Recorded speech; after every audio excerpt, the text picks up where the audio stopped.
Naman agama nugesh namne rakanne akane tataw dirra naman warka duku be agama naman nugesh ngam manoro mo akane dirra ulo adarra basin babran nugara pusarata basin pan ngabo basin biran nuga kapsi dumde amata oromo rabbi jela dinu madda rabbi ke sanamna brachirata sher nugara neje amata oromo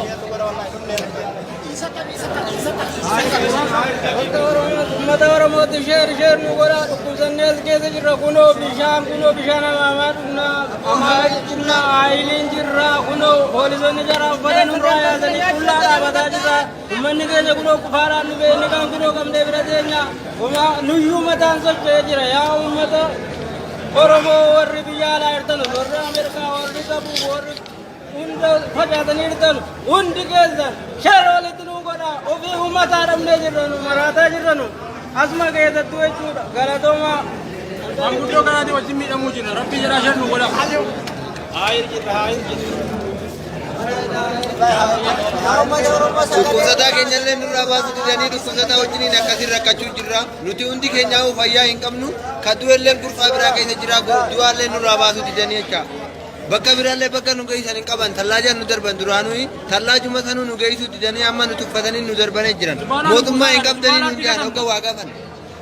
Embaasiin dhufee nu gaafatu hin qabnu. Qoonqoo waan nyaannu hin qabnu waan dhugnu hin qabnu. Akkasii lubbuu dhabuu jirra.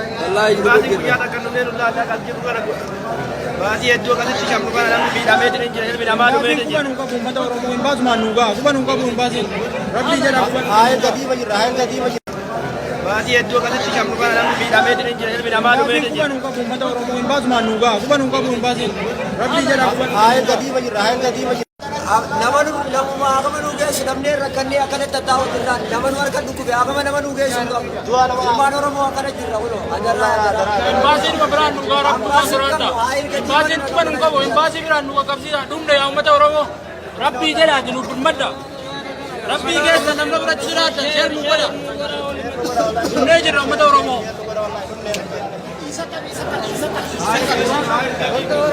مدار موت شهر شهر نقولا كوزنيز كذا جرا كنو بيشانا ماماتنا أماجنا عائلين جرا كنو هوليزون جرا بدن رايا زني كلها بدا جرا من كذا كنو كفارا نبي نكان كنو كم دبرة دنيا وما نيو مدان سب جرا يا أمتا أورمو وربيالا إرتنا ورا أمريكا وربيكابو ور उनका फजाता निर्तन उनके केसन शहर वाले तनु कोना ओबे उम्मत आरम ने जिरनु मराठा जिरनु आसमा के तो तू चूड़ गलतों में हम गुटो करा दे वजिमी मुझे ना रब्बी जरा शर नुगोला आयर की Dhukkubsataa keenyallee nurraa baasutu jedhanii dhukkubsataa wajjiniin akkasii rakkachuu jirra. Nuti hundi keenyaa'uu fayyaa hin qabnu. Kaddu'ellee gurfaa biraa keessa jira. Du'aallee nurraa baasutu jedhanii jecha. Bakka biraallee bakka nu geessan hin qaban. Tallaajaan nu darban duraanuu tallaajuma sanuu nu geessuu didanii amma nu tuffatanii nu darbanii jiran. Mootummaa hin qabdanii nu jaan hogga waa gafan. Embaasiin dhufee nu gaafatu hin qabnu. Qoonqoo waan nyaannu hin qabnu waan dhugnu hin qabnu. Akkasii lubbuu dhabuu jirra. baasii guyyaa takka nu neenu laalaa kan jiru kana baasii hedduu akkasitti shamnu kana namni miidhamee jiru hin jira ilmi namaa dhumee jira. kuban unka bumata oromo imbaasumaan nugaa kuban unka bum baasiin rabbii jedha Haayil gadiima jirra haayil gadiima jirra. naman agama nugesh namne rakanne akane tataw dirra naman warka duku be agama naman nugesh ngam manoro mo akane dirra ulo adarra basin babran nugara pusarata basin pan ngabo basin biran nuga kapsi dumde amata oromo rabbi jela dinu madda rabbi ke sanamna brachirata sher nugara neje amata oromo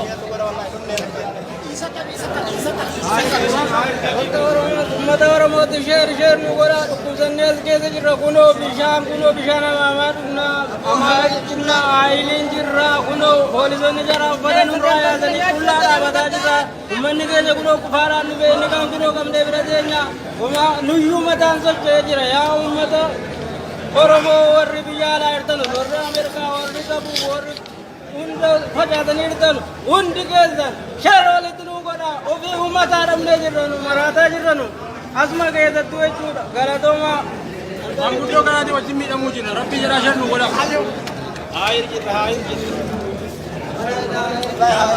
Dhukkubsataa keenyallee nurraa baasuu didanii dhukkubsataa wajjiniin akkasiin rakkachuu jirra. Nuti hundi keenyaa'uu fayyaa hin qabnu. Ka du'elleen kurfaa biraa keessa jira. Du'aallee nurraa baasuu didanii jecha. Bakka biraallee bakka nu geessan hin qaban. Tallaajaan nu darban duraanuu tallaajuma sanuu nu geessuu didanii amma nu tuffatanii nu darbanii jiran. Mootummaa hin qabdanii nu jaan hogga waa gaafan. Hin baasiin dhufee nu gaafatus hin qabnu. Qoonqoo waan nyaannu hin qabnu waan dhugnu hin qabnu. Akkasiin lubbuu dhabuu jirra. Baasii guyyaa takka nu neenu laallaa kan jiru kana baasii hedduu akkasitti qabnu kana namni miidhamee jiru jira ilmi namaa dhumee jira. Kuban hunqa uummata Oromoo hin baasu maan nuugaa kuban hunqa hin baasin rabbii jedha. Haayil gadiima jirra haayil gadiima jirra. Namuma agama nu geessu namnee rakkannee akkana tattaa'u jirraan nama nu harka dhukkube agama nama nu geessu hin qabu. Ilmaan Oromoo akkana jirra kulo agarraa. Baasiin biraan nu gaara kubbaa siraata. Baasiin kuban hin qabu baasii biraan nu qaqqabsiisa dhumne yaa uummata Oromoo rabbii jedhaati nu birmadda. Rabbii keessa namna biratti jiraata sheer nu godha. Dhumnee jirra uummata Oromoo. Uummata Oromooti sheer nu godha dhukkubsannee as keessa jirra kunoo bishaan amaamaa amaaraa jechuudha aayiliin jirra kunoo poolisoonni jara uffata nurraa yaasanii qullaa dhaabataa jirra uummanni keenya kunoo kufaadhaan nu beekni kan kunoo qabdee bira teenya nuyyuu mataan socho'ee jira yaa uummata Oromoo warri biyya alaa jirtan warri Ameerikaa warri Sabuu warri hunda facaatanii jirtan hundi keessan sheer walitti nu godha ofii uummataa dhabnee jirra nu maraataa jirra nu asuma keessattuu jechuudha galatoomaa. Manguddoo kanaati wajjin miidhamuu jira rabbii jedhaa sheer nu godha.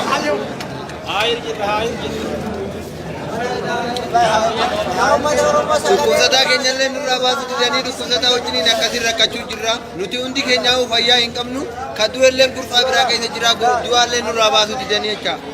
Bakka biraallee bakka nu geessan hin qaban. Tallaajaan nu darban duraanuu tallaajuma sanuu nu geessuu didanii amma nu tuffatanii nu darbanii jiran. Mootummaa hin qabdanii nu jaan hogga waa gaafan. Hin baasiin dhufee nu gaafatus hin qabnu. Qoonqoo waan nyaannu hin qabnu waan dhugnu hin qabnu. Akkasiin lubbuu dhabuu jirra. Baasii guyyaa takka nu neenu laallaa kan jiru kana baasii hedduu akkasitti qabnu kana namni miidhamee jiru jira ilmi namaa dhumee jira. Kuban hunqa uummata Oromoo hin baasu maan nuugaa kuban hunqa hin baasin rabbii jedha. Haayil gadiima jirra haayil gadiima jirra. Namuma agama nu geessu namnee rakkannee akkana tattaa'u jirraan nama nu harka dhukkube agama nama nu geessu hin qabu. Ilmaan Oromoo akkana jirra kulo agarraa. Baasiin biraan nu gaara kubbaa siraata. Baasiin kuban hin qabu baasii biraan nu qaqqabsiisa dhumne yaa uummata Oromoo rabbii jedhaati nu birmadda. Rabbii keessa namna biratti jiraata sheer nu godha. Dhumnee jirra uummata Oromoo. Uummata Oromooti sheer nu godha dhukkubsannee as keessa jirra kunoo bishaan amaamaa amaaraa jechuudha aayiliin jirra kunoo poolisoonni jara uffata nurraa yaasanii qullaa dhaabataa jirra uummanni keenya kunoo kufaadhaan nu beekni kan kunoo qabdee bira teenya nuyyuu mataan socho'ee jira yaa uummata Oromoo warri biyya alaa jirtan warri Ameerikaa warri Sabuu warri hunda facaatanii jirtan hundi keessan sheer walitti nu godha ofii uummataa dhabnee jirra nu maraataa jirra nu asuma keessattuu jechuudha galatoomaa. Manguddoo kanaati wajjin miidhamuu jira rabbii jedhaa sheer nu godha.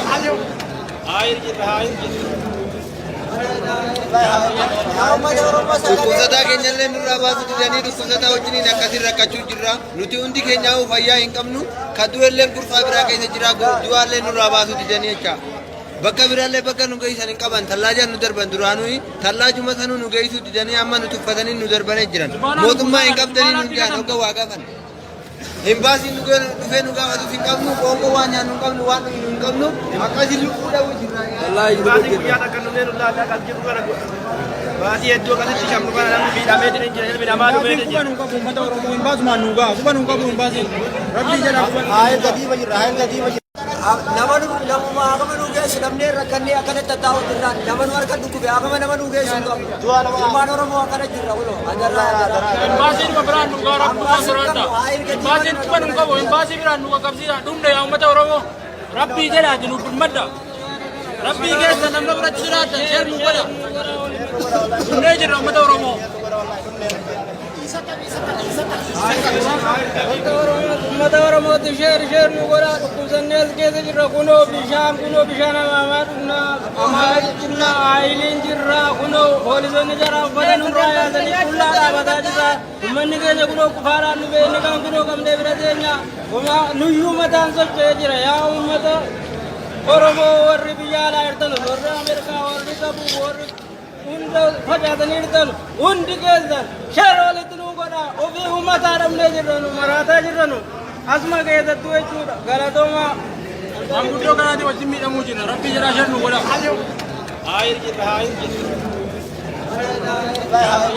Dhukkubsataa keenyallee nurraa baasuu didanii dhukkubsataa wajjiniin akkasiin rakkachuu jirra. Nuti hundi keenyaa'uu fayyaa hin qabnu.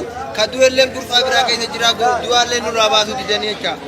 Bakka biraallee bakka nu geessan hin qaban. Tallaajaan nu darban duraanuu tallaajuma sanuu nu geessuu didanii amma nu tuffatanii nu darbanii jiran.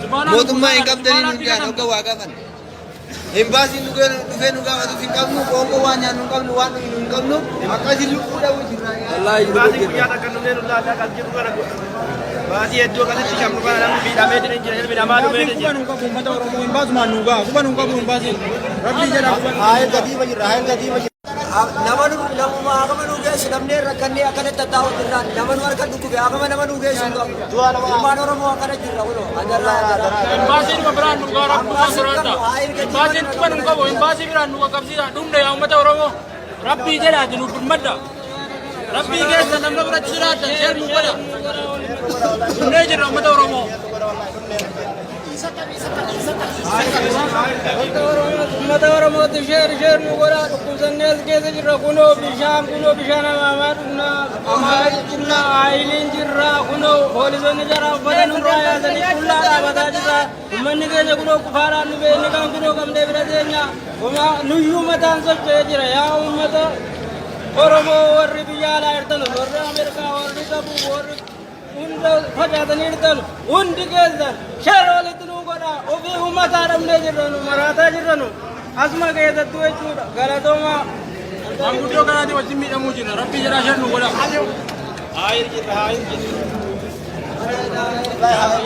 Dhukkubsataa keenyallee nurraa baasuu didanii dhukkubsataa wajjiniin akkasiin rakkachuu jirra. Nuti hundi keenyaa'uu fayyaa hin qabnu.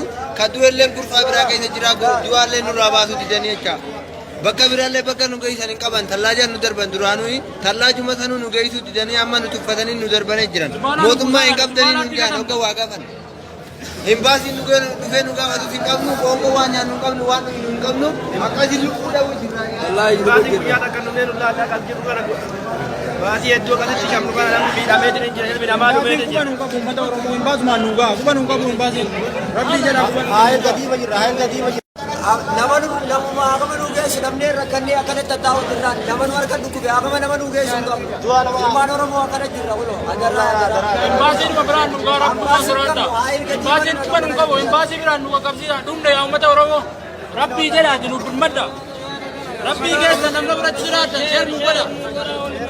Dhumnee jirra uummata Oromoo.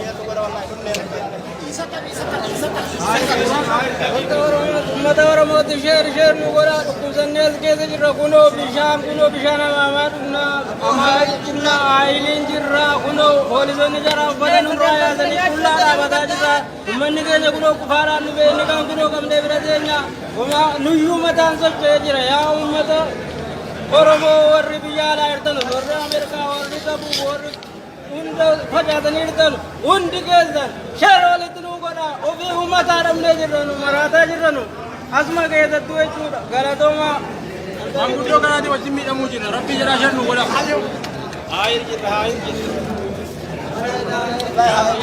Dhukkubsataa keenyallee nurraa baasuu didanii dhukkubsataa wajjiniin akkasiin rakkachuu jirra. Nuti hundi keenyaa'uu fayyaa hin qabnu.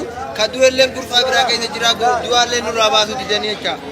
Bakka biraallee bakka nu geessan hin qaban. Tallaajaan nu darban duraanuu tallaajuma sanuu nu geessuu didanii amma nu tuffatanii nu darbanii jiran. Mootummaa hin qabdanii nu jaan hogga waa gaafan. Embaasiin dhufee nu gaafatu hin qabnu. Qoonqoo waan nyaannu hin qabnu waan dhugnu hin qabnu. Akkasiin lubbuu dhabuu jirra. Baasii guyyaa takka nunnee nullaallee kan jiru kana baasii hedduu akkasitti qabnu kana namni miidhamee jira miidhamaa dhumee jira. Kuban qabu uummata Oromoo hin baasu maannuu gaa. Kuban qabu hin baasin. Rabbii jedhaa. Haayil gadiima jirra haayil gadiima jirra. Namuma agama nu geessu namni rakkannee akkana tattaa'u jirra. Nama nu harka dhukkube agama nama nu geessu hin qabu. Ilmaan Oromoo akkana jirra kunoo. Embaasiin biraan nu gaa rakkuma siraata. Embaasiin kuban qabu embaasii biraan nu qaqqabsiisa. Dhumne yaa uummata Oromoo. Rabbii jedhaati nu birmadda. Rabbii keessa namni biratti jiraata ishee nu godha. Dhumnee jirra uummata Oromoo.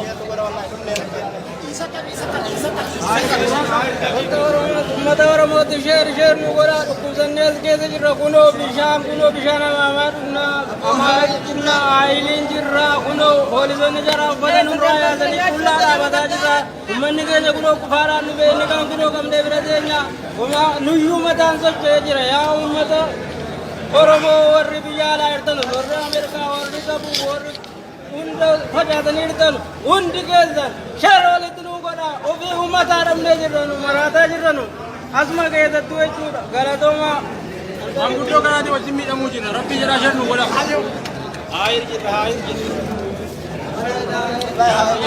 Dhukkubsataa keenyallee nurraa baasuu didanii dhukkubsataa wajjiniin akkasiin rakkachuu jirra. Nuti hundi keenyaa'uu fayyaa hin qabnu. Kan du'ellee gurfaa biraa keessa jira. Du'aallee nurraa baasuu didanii jecha. Bakka biraallee bakka nu geessan hin qaban. Tallaajaan nu darban duraanuu tallaajuma sanuu nu geessuu didanii amma nu tuffatanii nu darbanii jiran. Mootummaa hin qabdanii nu jaan hogga waa gafan. Embaasiin dhufee nu gaafatu hin qabnu. Qoonqoo waan nyaannu hin qabnu waan dhugnu hin qabnu. Akkasiin lubbuu dhabuu jirra. Baasii guyyaa takka nunnee nu laalaa kan jiru kana baasii hedduu akkasitti shamnu kana namni miidhamee jiru hin jira ilmi namaa dhumee hin jira. Uummata Oromoo hin baasumaan nu ga'a. Kuma nu qabu hin baasin. Rabbii jedhaa. Haayil gadiima jirra, haayil gadiima jirra. Namuma akkama nu geessu namnee rakkannee akkana tattaa'u jirra. Nama nu harka dhukkube akkama nama nu geessu hin qabu. Ilmaan Oromoo akkana jirra kunoo. Baasii dhuma biraan nu ga'a. Rakkuma siraadha. Baasiin dhuma nu qabu. Baasii biraan nu qaqqabsiisa. Dhumne yaa uummata Oromoo. Rabbii jedhaati nu birmadda. Rabbii keessa namna biratti jiraatan sheer nu godha. Dhumnee jirra uummata Oromoo. ummata Oromooti sheer nu godhaa dhukkubsannee as keessa jirra kunoo bishaan amaamaa dhugnaa amaara cinnaa aayiliin jirra kunoo poolisoonni jara uffata nurraa yaasanii qullaa dhaabataa jirra ummanni keenya kunoo kufaadhaan nu beekni kan kunoo qabdee bira teenya nuyyuu mataan socho'ee jira yaa ummata Oromoo warri biyya alaa jirtan warri Ameerikaa warri qabu warri hunda facaatanii jirtan hundi keessan sheer walitti nu godhaa ofii ummataa dhabnee jirranu maraataa jirranu asuma keessattuu jechuudha galatoomaa Manguddoo kanaati wajjin miidhamuu jira. Rabbii jedhaa sheer nu godha.